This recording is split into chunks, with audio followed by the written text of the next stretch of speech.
Focus à présent à l'occasion du Salon de l'Agriculture sur l'une des plus anciennes maisons de Salaison. La Salaison Benz est installée dans la banlieue de Nancy à Jarville-la-Malgrange. Sa spécialité, le jambon cuit, un jambon de qualité qui est exporté dans le monde entier. Visite guidée signée Jean-Pierre Petitcola et Olivier Bouillot.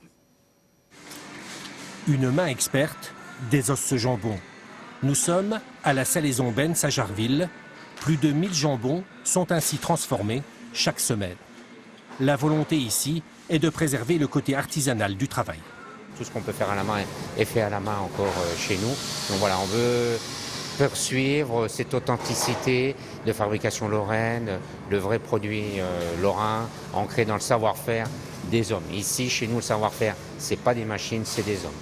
Pour offrir 120 références de jambon et en produire 450 tonnes par an, il faut à la Salaison Benz beaucoup d'animaux. 20% de porcs viennent de Lorraine, principalement de Meuse, le premier producteur régional. Beaucoup de porcs sont élevés dans la Meuse, sachant qu'en Meuse, ils ont la production des céréales, souvent ils font les deux en même temps, ce qui permet de faire l'alimentation à la ferme d'une part, et d'autre part aussi d'avoir les surfaces d'épandage pour le lisier.